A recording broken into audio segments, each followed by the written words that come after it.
ونستعينه ونستغفره ونستهديه ونعوذ بالله من شرور أنفسنا ومن سيئات أعمالنا من يهد الله فلا مضل له ومن يضلل فلا هادي له ونشهد أن لا إله إلا الله وحده لا شريك له ونشهد أن سيدنا مولانا محمدا عبده ورسوله الذي أرسله بالحق بشيرا ونذيرا وداعيا إلى الله بإذنه وسراجا وقمرا منيرا أعوذ بالله من الشيطان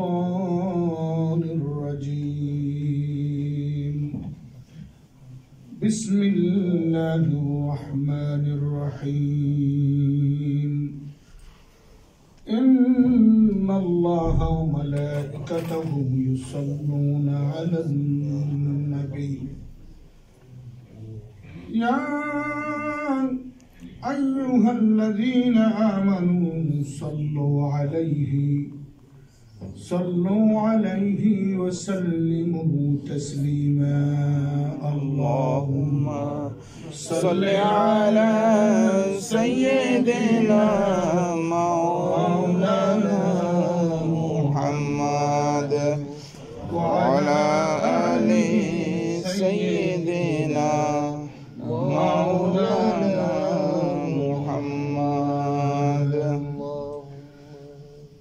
محمد سيد العرب والعجم محمد خير من يمشي على قدمه اللهم صل على سيدنا مولانا محمد وعلى آل سيدنا مولانا محمد معزز محترم حضرات हाज़रीन मजलिस महान रब्बुल इज्जत वल जलाल কাছে অসংখ্য অগণিত শুকরিয়া যে রব্বে করিম আমাদেরকে খুব বরকতময় মাসে দিকে ধাবিয়ে নিয়ে যাচ্ছে বলি আলহামদুলিল্লাহ আলহামদুলিল্লাহ রাসূল করিম সাল্লাল্লাহু আলাইহি ওয়াসাল্লাম বলেছেন শাবানু শাহরি ওয়া রমাদানু শাহরু লি উম্মতি আল্লাহ রাসূল বলেছেন রজব শাহরুল্লাহ রজব আল্লাহর মাস শাবান আমার মাস আর রমাদান আমার উম্মতের মাস বলে সুবহানাল্লাহ সুবহানাল্লাহ হাদিসের মধ্যে রয়েছে যখন রজব মাস প্রবেশ করত আল্লাহ রাসূল সাল্লাল্লাহু আলাইহি ওয়াসাল্লাম রমাদানের দুইটি মাসের পূর্বেই রজব ও শাবানকে বরকতময় করে দোয়া করতেন আল্লাহুম্মা বারিক লানা ফি রজব ওয়া শাবান ওয়া বাল্লিগনা রমাদান হে আল্লাহ তুমি রজব ও শাবানে বরকত দান করো রমাদান পর্যন্ত পৌঁছায় দাও রমাদানকে উম্মতের মাস এই কারণে বলেছেন যে অধিক পরিমাণে সওয়াবের অধিকারী হওয়া অধিক পরিমাণে বাৎসরের গুনাহগুলি আল্লাহর কাছে ক্ষমা চেয়ে নিতে পারবে এই একটা মুহূর্ত উম্মতে মুহাম্মদের জন্য হাদিয়া হয়েছে সুবহানাল্লাহ আলহামদুলিল্লাহ এই জন্য এই মাসটিকে বলা হয়েছে উম্মতে মুহাম্মদের মাস রাসূল করিম সাল্লাল্লাহু আলাইহি ওয়াসাল্লাম বলেছেন আল জুমআতু ইলাল জুমআ ওয়ার রমাদানু ইলা রমাদান ওয়াস সালাতু ইলা সালাতি মুকাফফিরাতুন বিমা বাইনাহুন্না এক সালাত থেকে আরেকটি সালাত এক জুমা থেকে আরেকটি জুমা একটা রমাদান থেকে আরেকটি রমাদান মধ্যবর্তী সমস্ত গুনাহের জন্য কাফফারা হয় সুবহানাল্লাহি ওয়া বিহামদিহি কোন ব্যক্তি এই মহান মাসটিকে উপলব্ধি করে পায়, তার জন্য প্রস্তুতি গ্রহণ করে, এর মধ্যে আল্লাহ রাব্বুল আলামিন তার জন্য নাজাতের ফয়সালা দান করেন। তার আমলের জন্য তৈরি হয়, আল্লাহ এর মধ্যে তাকে বারাকা দান করেন। আম্মাদান হযরত আয়েশা সিদ্দিকা রাদিয়াল্লাহু তাআলা আনহা থেকে বর্ণিত যে রাসূল করিম সাল্লাল্লাহু আলাইহি ওয়াসাল্লাম সবচেয়ে বেশি সিয়াম সাধনা করেছেন, সবচেয়ে বেশি রোজা রেখেছেন, সবচেয়ে বেশি দান করেছেন রমাদানের পরে। সেই মাসটির নাম হলো শাবান। এই মাসটিতে তিনি অধিক পরিমাণে সিয়াম সাধনা করতেন রমাদানের প্রস্তুতি স্বরূপ। একটি রমাদান থেকে আরেকটি রমাদানের যে মধ্যবর্তী গুনাহ হয়, রাসূল সাল্লাল্লাহু আলাইহি সাল্লামের কিছু শব্দ থেকে, বাণী থেকে আমাদের কিছু শব্দ অবশ্যই বুঝতে হবে। আল্লাহ রাসূল বলেছেন, কোন ব্যক্তি যখন ওযু করে তার ওযু করার অঙ্গ প্রত্যঙ্গগুলি দিয়ে পানিটা ঝরঝর করে পড়ে। কতরাতুম মিনাল মাই, পানিটা তার হাত দিয়ে এক ফোঁটা ফোঁটা করে পড়ে, আল্লাহ রাব্বুল আলামিন তার গুনাহ মাফ করে দেন। মুখমণ্ডল ধৌত করে, মুখ দিয়ে অর্জিত গুনাহ সমূহ, মুখের দাড়ি ভিজে ভিজে টপ টপ করে পানি পড়ে, বান্দা দেখে না তার গুনাহগুলি ঝরে যাচ্ছে। আল্লাহ রাসূল বলেন, পা যখন ধৌত করে, পা দিয়ে যখন পানিগুলি ফোঁটা ফোঁটা করে পড়ে, তার গুনাহগুলো তাকে ধুয়ে নিয়ে যাচ্ছে। এই যে গুনাহগুলো ঝরে নিয়ে যাচ্ছে, বলেন বান্দা যখন সেজদা করে তখন তার গুনাহগুলি মাথা দিয়ে ঝরে মাটিতে জমিনে পড়ে যায়। সুবহানাল্লাহ। এই হাদিসের অর্থটা কি? হাদিসের অর্থ হলো, বান্দা এ সমস্ত গুনাহগুলি অর্জন করে যে সমস্ত গুনাহগুলি দ্বারা তাকে হাদ্দে কবিরা পর্যন্ত পৌঁছায় না, কবিরা গুনাহ পৌঁছায় না কিন্তু গুনাহ হয়ে যায়। যে সমস্ত সগীরা গুনাহগুলি, কবিরা গুনাহ কাকে বলে, সগীরা গুনাহ কাকে বলে? কবিরা গুনাহ বলা হয় ওই সমস্ত গুনাহকে যাকে আল্লাহ রাব্বুল আলামিন সরাসরি হারাম করেছেন, নিষিদ্ধ করেছেন। এই নিষিদ্ধ সীমায় প্রবেশ যে করে সে কবিরা গুনাহে লিপ্ত হয়। আর যে সমস্ত কাজগুলি মানা করেছেন, মাকরুহ করেছেন, যে সমস্ত কাজগুলি গর্হিত তথাপিও কবিরা গুনাহের দিকে নিয়ে যায়, ধাবিত করে, ওই সমস্ত কর্মগুলাও কবিরা, ওই সমস্ত কর্মগুলা অর্জন করা, ধাবিত করার নাম সগীরা। আল্লাহ রাসূল সাল্লাল্লাহু আলাইহি ওয়াসাল্লাম বলেছেন, মানুষের গুনাহগুলি তখন এইভাবে ঝরে যায়, কিন্তু কবিরা গুনাহের ক্ষেত্রে উলামায়ে কেরামগণ শর্ত দিয়েছেন। কোরআনে কারিমে আল্লাহ পাক বলেছেন, তুবু ইলাল্লাহি তাওবাতান নসুহা, তুমি আল্লাহর কাছে তওবায়ে নসুহা করো। কোরআনে কারিমে যে তওবা শব্দ আসছে, তওবা শব্দের অর্থ হলো অনুশোচনা। তওবা শব্দের অর্থ কি? অনুশোচনা। অনুশোচনা।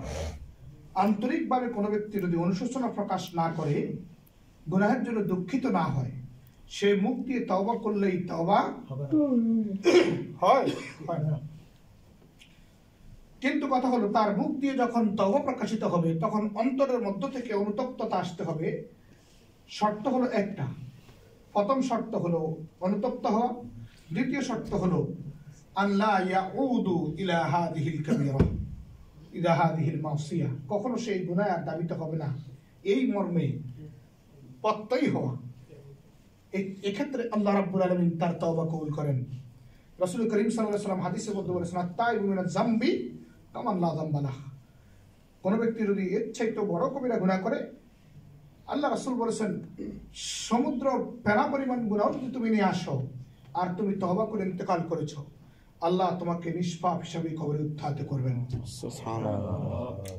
কেননা ইমাম আল গাজ্জালি রাহমাতুল্লাহ আলাইহি ইহয়া উলুমুদ্দিন গ্রন্থে লিখেছেন, শর্ত হলো তিনটা, তার মধ্যে দুইটা শর্তকে তিনি বেশি তাকিদ দিয়েছেন। একটা হলো আন্তরিকভাবে অনুতপ্ত হওয়া, আর একটা হলো ইকলা প্রকাশ করা, ওই গুনাহ থেকে বেরিয়ে আসা, আর 3 নম্বর হলো কখনো এই গুনাহে আর প্রবেশ না করা। অতঃপর বান্দা যখন ওযু করে তার কবিরা গুনাহ মাফ হয়ে যায়। আরেকটা জুমা থেকে আরেকটা জুমার মধ্যে যখন তওবা নসুহা করে, এই গুনাহ মাফ হয়ে যায়। একটা জুমা থেকে আরেকটি জুমা নয়, শুধু একটা রমাদান থেকে আরেকটি রমাদানে প্রবেশ করে, এর মধ্যে যদি তওবা নসুহা থাকে, আল্লাহ তার গুনাহ তখন মাফ করে দেন। ফিরআউন তার মৃত্যুকালে ফিরে এসেছিল, যখন আল্লাহ রাব্বুল আলামিন তাকে পানিতে ডুবাই দিলেন, ফিরআউন বলে, রব আমি জানি তুমি একজন আছো, আমাকে মাফ করো। তাফসীরের কিতাবের মধ্যে লেখে আল্লাহ রাব্বুল আলামিন আদেশ করলেন তাকে আরো কঠিন পানিতে নিমজ্জিত করো। আল্লাহ রাব্বুল আলামিন কিছু কিছু মুহূর্তে বান্দার তওবা কবুল করে না। কোরআনে কারিমে আল্লাহ পাক এক জায়গায় বলেছেন, ওয়ালাইসাত তাওবাতু লিল্লাযিনা ইয়া'মালুনা আস-সাইয়্যাত হাত্তা ইযা হাদারা আহাদুকুমুল মাউত ইয়াকুলু, সে বলে ইন্নী তুবতু আল-আন। উলামায়ে কেরামগণ এই আয়াতের হুকুমকে রহিত করেছেন বলে বড় বড় আলেমগণ মত দিয়েছেন। আল্লাহ পাক বলেছেন যে যখন কারো মৃত্যু উপস্থিত হয় অথবা সে বলে আমি তওবা করলাম, কিন্তু সবল সুস্থ থাকা অবস্থায় তাও গুনায় লিপ্ত হয়, আল্লাহ বলেন এমন ব্যক্তির তওবা আমার জন্য, তার কাছে আমার জন্য নয়। সে যখন তওবা করে আমার কাছে, এই তওবা তার জন্য নয়। ওয়াইদা হাদারা আহাদুকুমুল মাউত, আর যখন তার মৃত্যু উপস্থিত হয় তখন সে বলে ইন্নী তুবতু আল-আন, আমি এখন তওবা করলাম। কোন কোন আলেমগণ বলেছেন না, হুকুম বলবৎ রয়েছে। আবার কোন আলেমগণ ইখতিলাফ করেছেন, বিশেষ করে ইমাম মুহাম্মদ বিন হাসান আশ-শাইবানি, মাক্কি ইবনে ইব্রাহিম রাহিমাহুল্লাহ, তারা উভয় ইমাম আবু হানিফা রাহমাতুল্লাহ আলাইহির বিখ্যাত শাগির্দ ছিলেন। তাদের কিতাবে উল্লেখ করেছেন যে না, আল্লাহ রাব্বুল আলামিন বনি আদমকে, উম্মতে মুহাম্মাদীকে একটি বিশেষ মর্যাদা দান করেছেন যে উম্মতে মুহাম্মাদী ততক্ষণ পর্যন্ত তওবা কবুল হবে যতক্ষণ তার রূহ হুলকুম পর্যন্ত না আসে। বলেন সুবহানাল্লাহ। সুবহানাল্লাহ। আল্লাহ রাসূল সাল্লাল্লাহু আলাইহি ওয়াসাল্লাম বলেছেন, একটি রমাদান থেকে আরেকটি রমাদান, একটি জুমআ থেকে আরেকটি জুমআ, একটি সালাত থেকে আরেকটি সালাত মধ্যবর্তী গুনাহের জন্য কাফারা হয়।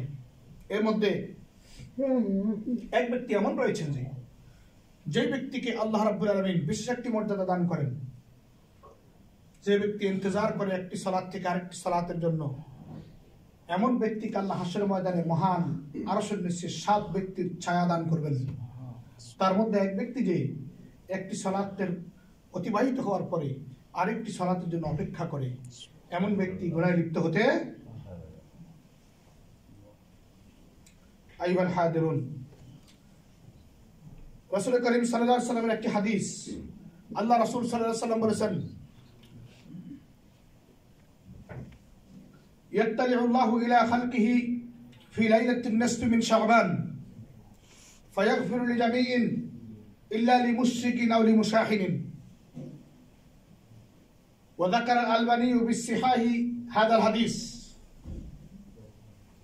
রাসূল করিম সাল্লাল্লাহু আলাইহি ওয়াসাল্লাম বলেছেন, লাইলাতুন নিসফি মিন শাবান নামে একটি রজনী রয়েছে শাবান মাসে,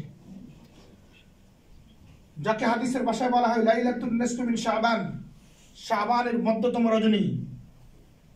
রাসূল আরবি সাল্লাল্লাহু আলাইহি ওয়াসাল্লাম বলেছেন, কোন ব্যক্তি যদি লাইলাতুন নিসফি শাবানে আল্লাহর কাছে ক্ষমা প্রার্থনা করে, আল্লাহ রাব্বুল আলামিন সকল মানুষকে ক্ষমা করেন, শুধু 2 শ্রেণীর লোক ব্যতীত।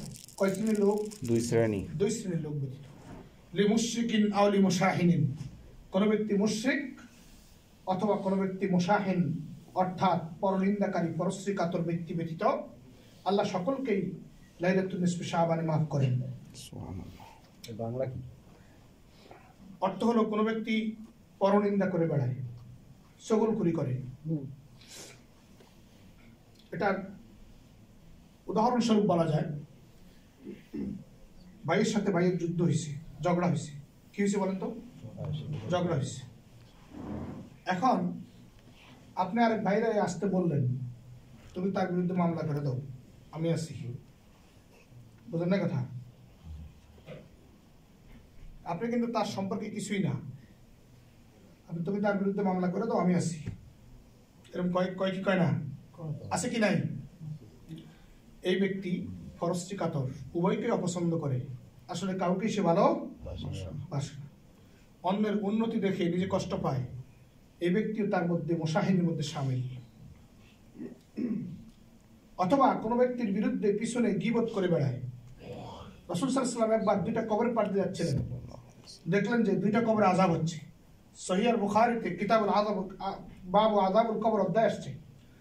আল্লাহ রাসূল সাল্লাল্লাহু আলাইহি ওয়াসাল্লাম একবার 2টা কবরের পাশ দিয়ে যাচ্ছেন, বলে আন্নাহুমা লা ইউআযিবান ওয়া মা ইউআযিবান লিকাবীর, 2টা কবরে আযাব হচ্ছে, কিন্তু এমন কোনো বড় কারণে তাদেরকে আযাব দেওয়া হচ্ছে না। একটা কারণ হলো রাসূল সাল্লাল্লাহু আলাইহি ওয়াসাল্লাম উভয়ের স্ত্রীদের কাছে খোঁজ খবর নিতে গেলেন যে কি ব্যাপার, তোমার জামাই কি করতো, তোমার হাজবেন্ড কি করতো যে তার কবর আযাব হচ্ছে। বলে ইয়া রাসূলুল্লাহ, সে সালাত করতো, সবই করতো, সিয়াম করতো, তার ইবাদত বন্দেগী, তার আমল আখলাক খুব ভালো ছিল, কিন্তু সে মেষ চড়াইতো, এই ভেড়া দম্বা এগুলি চড়াইতো, কিন্তু পেশাব পায়খানা থেকে পবিত্রতা অর্জন করতো না। আল্লাহ রাসূল বলেছেন ইস্তানজিহু আনিল বাউলি ফাইন্না আম্মাতু আযাবিল কবরি মিন, তোমরা পেশাব থেকে পবিত্রতা অর্জন করো, অধিক পরিমাণে কবরে আযাব হয় পেশাব থেকে পবিত্রতা অর্জন না করার কারণে। আমরা এমন জায়গায় পেশাব করি, দেখা গেছে সিটা আসে, অথবা কোনো ব্যক্তি গরু গৃহপালিত প্রাণী লালন পালন করে, এই ক্ষেত্রে পেশাবের ক্ষেত্রে, তাদের ইস্তেনজার ক্ষেত্রে পবিত্রতা অর্জন খুব জরুরি। এই ব্যাপারেই হাদিসের মধ্যে তাকিদ এসেছে। দ্বিতীয় ব্যক্তির ব্যাপারে রাসূল সাল্লাল্লাহু আলাইহি ওয়াসাল্লাম বলেছেন, তার স্ত্রীর কাছে খোঁজ খবর নিয়ে গেলে জানতে পারলেন যে তিনি নাকি সালাত করতো, সবই করতো, কিন্তু লোকটি এই মুসাহিন ছিলেন, পরশ্রী কাতর ছিলেন, মানুষের বিরুদ্ধে গীবত পরনিন্দা করে বেড়াইতেন, এই কারণে তার কবর আযাব হচ্ছে। উলামায়ে কেরাম উল্লেখ করেছেন দুইটি কারণে কবর আযাব হয়। কয়টি কারণে? দুইটি কারণে কবর আযাব হয়। তার মধ্যে একটি কারণ হলো, যেভাবে রাসূল সাল্লাল্লাহু আলাইহি ওয়াসাল্লাম উল্লেখ করেছেন হাদিসের মধ্যে, একটি হলো পেশাব থেকে পবিত্রতা অর্জন না করার কারণে। এবং একটি হাদিস সহিহ আল বুখারীতে রাসূল সাল্লাল্লাহু আলাইহি ওয়াসাল্লাম উল্লেখ করেন ইস্তানজিহু আনিল বাউলি ফাইন্না আম্মাতু আযাবিল কবরি মিন, তোমরা পেশাব থেকে পবিত্রতা অর্জন করো, অধিকাংশ কবরে আযাব হয় এই থেকে পবিত্রতা অর্জন না করার কারণে। আমরা একটা যখন পোশাক পরি, আমরা একটা প্যান্ট পরি বা যে কোনো একটা পায়জামা একটা কিছু পরি, এটার ক্ষেত্রে খুব পবিত্র থাকা দরকার। এই জন্য আমাদের পূর্ব সালিহিনগণ নেককারগণ নামাজের জন্য আলাদা একটা কাপড়ই রাখতেন, এটাতে শুধু নামাজই পড়তেন। সতর্কতা একটু জরুরি বিষয়। আমি নিজে পেশাব করলাম, কিন্তু জানি না একটা সিটা ছোট আসছে কিনা, আমি জানি না। এই জন্য পেশাব পায়খানা বা আমভাবে ঘরে চলাফেরার জন্য, হাঁটা চলার জন্য এক ধরনের কাপড় থাকবে, অতি সতর্কতার জন্য সলাতের একটা নির্দিষ্ট কাপড় থাকবে। এতে করে পবিত্রতা খুব যথেষ্ট হাসিল হয়। সম্ভব হলে এটাই করা দরকার। যেহেতু রাসূল সাল্লাল্লাহু আলাইহি ওয়াসাল্লাম হাদিস বলেছেন ইস্তানজিহু আনিল বাউলি ফাইন্না আম্মাতু আযাবিল কবরি মিন, অধিকাংশ কবরে আযাব হয় পেশাব থেকে পবিত্রতা অর্জন না করার কারণে। লোকটা কোনো ত্রুটি ছিল না, সালাতে ত্রুটি ছিল না, যাকাতে ত্রুটি ছিল না, হজ আমল আখলাকে কোনো ত্রুটি ছিল না, এই একটি ত্রুটির কারণে কবরে কি হয়েছে? আযাব হয়েছে। তো আযাবের কবর সাবিত হয়েছে। আরেকটা কর্ম ছিল এরকম যে লোকটার সালাত ঠিক ছিল, আমল ঠিক ছিল, তওবা ঠিক ছিল, কিন্তু লোকটি পরশ্রী কাতর ছিল, পরনিন্দা করে বেড়াইত। আমাদের কারো দিলে যদি এটা থাকে, আল্লাহর রাস্তায় এটা সরে ফেলা উচিত। আল্লাহ রাসূল সাল্লাল্লাহু আলাইহি ওয়াসাল্লাম বলেছেন ইয়াত্তালিউল্লাহু ইলা খালকি ফি লাইলাতিন নিসফি মিন শাবান, শাবানের নিসফের শাবানের রজনীতে আল্লাহ রাব্বুল আলামিন তার সৃষ্টির দিকে এক মহান দৃষ্টি দান করেন। হাদিসের মধ্যে আসছে ইন্নাল্লাহা ইয়ানজিলু ইলা সামাইদ দুনিয়া, আল্লাহ রাব্বুল আলামিন শেষ রজনীতে প্রথম আসমানের মধ্যে দাবিত হন, প্রথম আসমানে নাযিল হন। এখন নাযিল হওয়ার অর্থ কি? মুফাসসিরিনে কেরাম উল্লেখ করেছেন, নাযিল হওয়ার অর্থ হলো ইয়ানজিলু রাহমাতাল্লাহি আযজা ওয়া জাল্লা, আল্লাহ পাকের একটি বিশেষ রহমত, ক্ষমা নাযিল হয়। ক্ষমা নাযিল হয় কি বলে? কে আছো আমার কাছে ক্ষমা চাইবে, আমি তাকে মাফ করব। কে আছো আমার কাছে ঋণ থেকে মুক্তি চাইবে, আমি তাকে মাফ করব। একটি ক্ষুদ্র আমল আজকে আপনাকে আমি বলি, মুস্তাদরাক হাকিমের মধ্যে একটি আমল এসেছে। সাহাবায়ে কেরাম যখন কোনো মুসিবতে পড়ে যাইতেন, 2 রাকাত নামাজ পড়ে গভীর রাত্রে আল্লাহর কাছে হাত তুলে বলতেন। কোন ব্যক্তি ওই অবস্থায় হাত তুলেছে যে আল্লাহ পাক তাকে খালি হাতে ফিরাইছেন, এমন প্রমাণ নেই। এমনকি মহান ঋণগ্রস্ত ব্যক্তি ওই মুহূর্তে হাত পাচ্ছে, আল্লাহ তার ঋণকে সহজ করে দিয়েছেন। সুবহানাল্লাহ। আর বেশি যখন মুহূর্তের মধ্যে বিপদে পড়ে যাবেন, আমরা কই না খুব সাডেনলি আমার হেল্প দরকার, 3টা শব্দ মনে রাখবেন। মুস্তাদরাক হাকিমের মধ্যে আসছে রাসূল সাল্লাল্লাহু আলাইহি ওয়াসাল্লাম বলেছেন, কোন ব্যক্তি বলে ইয়া আরহামার রাহিমিন, ইয়া আরহামার রাহিমিন, ইয়া আরহামার রাহিমিন, 3 বার বলে, যখন বলে আল্লাহ তুমি আমাকে উঠা দাও, এই মুহূর্তে বিপদ থেকে বাঁচাও, মুহূর্তের মধ্যে দেখবেন বিপদ আসান হয়ে গেছে। বলেন সুবহানাল্লাহ। সাহাবায়ে কেরাম একবার আবিসিনিয়া হিজরত করলেন। কোন দেশে বলেন তো? আবিসিনিয়া। ইসলামের প্রথম হিজরত কোথায় ছিল? আবিসিনিয়া। ইসলামের প্রথম হিজরত কি মদিনা না আবিসিনিয়া? আবিসিনিয়া। ইসলামের প্রথম হিজরত ছিল আবিসিনিয়া। তো আবিসিনিয়া যখন হিজরত করলেন, নাজ্জাশীর কাছে পৌঁছার আগ পর্যন্ত তারা তাদের দেশের সাময়িক লিডারদের পরিস্থিতির সম্মুখীন হলেন। নাজ্জাশীর কাছে এখনো পৌঁছেন নাই, এমন মুহূর্তে তাই বলতেছে যে তোমরা এ দেশে তো বাস করতে পারবে না, তোমরা অন্য দেশের মানুষ, যাও বন জঙ্গলে গিয়ে থাকো। রাসূলের সাহাবী সাইয়েদনা আব্বাস রাদিয়াল্লাহু আনহু, আল্লাহ রাসূলের চাচা, তিনি ওখানে ছিলেন। উসমান রাদিয়াল্লাহু আনহু ওখানে ছিলেন। প্রথম হিজরতকারীদের মধ্যে সাইয়েদনা উসমান বিন আফফান, সাইয়েদনা আব্বাস রাদিয়াল্লাহু আনহু অন্যতম সাহাবী ছিলেন, যে যারা ইসলামের প্রথম হিজরতের মধ্যে অংশগ্রহণ করেছেন। পরবর্তীতে আল্লাহ যখন হিজরত ফরজ করেছেন, তখন মুসলমানগণ মক্কা থেকে মদিনায় হিজরত করেছেন। কথা বলা যাবে না? তো প্রথম হিজরত ছিল কোথায়? আবিসিনিয়া, বর্তমান যে দেশটির নাম ইথিওপিয়া। বর্তমান সেই দেশটির নাম কি? ইথিওপিয়া। ইথিওপিয়া। তো ইথিওপিয়া যখন হিজরত করলেন, তখন সে দেশের রাজ্য সরকার বলল, তোমরা বন জঙ্গলেই বাস করো।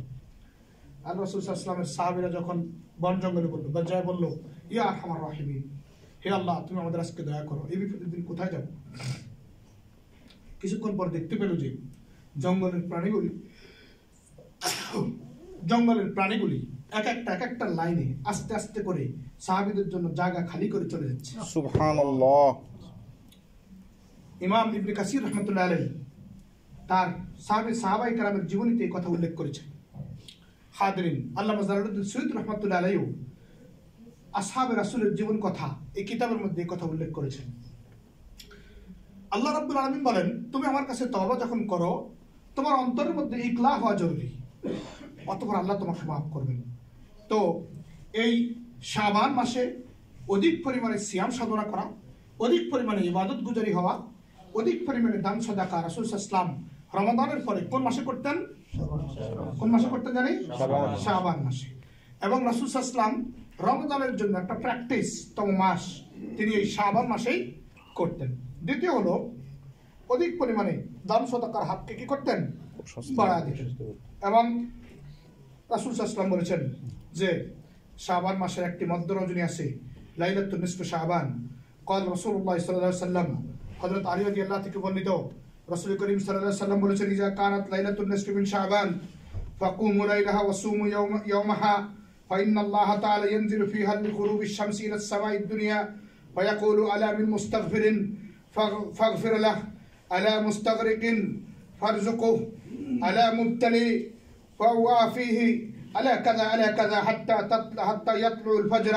রাওয়াহু ইবনে মাজাহ।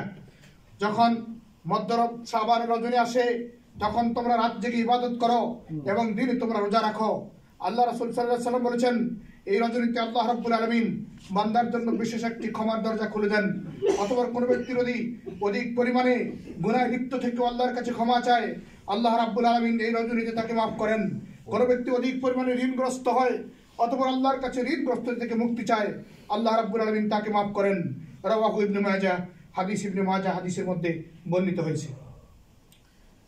আম্মা আয়েশা রাদিয়াল্লাহু তাআলা আনহা থেকে বর্ণিত, হযরত রাসূল করিম সাল্লাল্লাহু আলাইহি ওয়াসাল্লাম ইরশাদ করেন, যে ব্যক্তি শাবান মাসের 3 দিন রোজা রাখলো, তাকে আল্লাহ পাক কিয়ামতের দিন বেহেশতি উষ্টির উপরে আরোহী করে উঠাবেন।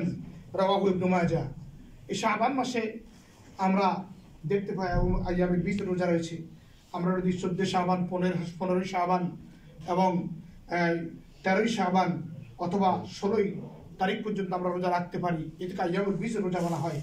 আর এমনি তো বৃহস্পতিবার, শুক্রবার এবং শনিবার যেহেতু আইয়ামুল বীজ রয়েছে, আমরা আগামী বৃহস্পতি, শুক্র, শনি এই 3 দিন রোজা সিয়াম সাধনা করতে পারি। এবং এই মাসের রোজার ক্ষেত্রে অধিক পরিমাণে ফজিলত হাদিসের মধ্যে বর্ণিত হয়েছে। রাসূল আরবি সাল্লাল্লাহু আলাইহি ওয়াসাল্লাম শুধুমাত্র শেষের 2 দিন অথবা 3 দিন রোজা রাখতেন না, এই মর্মে হাদিসের মধ্যে বর্ণিত হয়েছে। আশা করি আল্লাহ রাব্বুল আলামিন এই মহান বরকতময় মাসে আমাদের সকলকে বারাকা দান করবেন এবং সাথে সাথে তাওবায়ে নসুহা করে রমাদানের জন্য মুস্তাইদ্দিন হবেন এবং প্রস্তুতি গ্রহণ করে আল্লাহ রাব্বুল আলামিনের কাছে তৌফিক কামনা করি। ওয়া তৌফিকি ইল্লা বিল্লাহ। আল্লাহুম্মা সাল্লি ওয়া সাল্লিম ওয়া বারিক আলা সাইয়্যিদিল আম্বিয়া'i ওয়াল মুরসালিন ওয়া আলা আলিহি ওয়া সাহবিহি আত-তাইয়্যিবিন আত-তাহিরিন।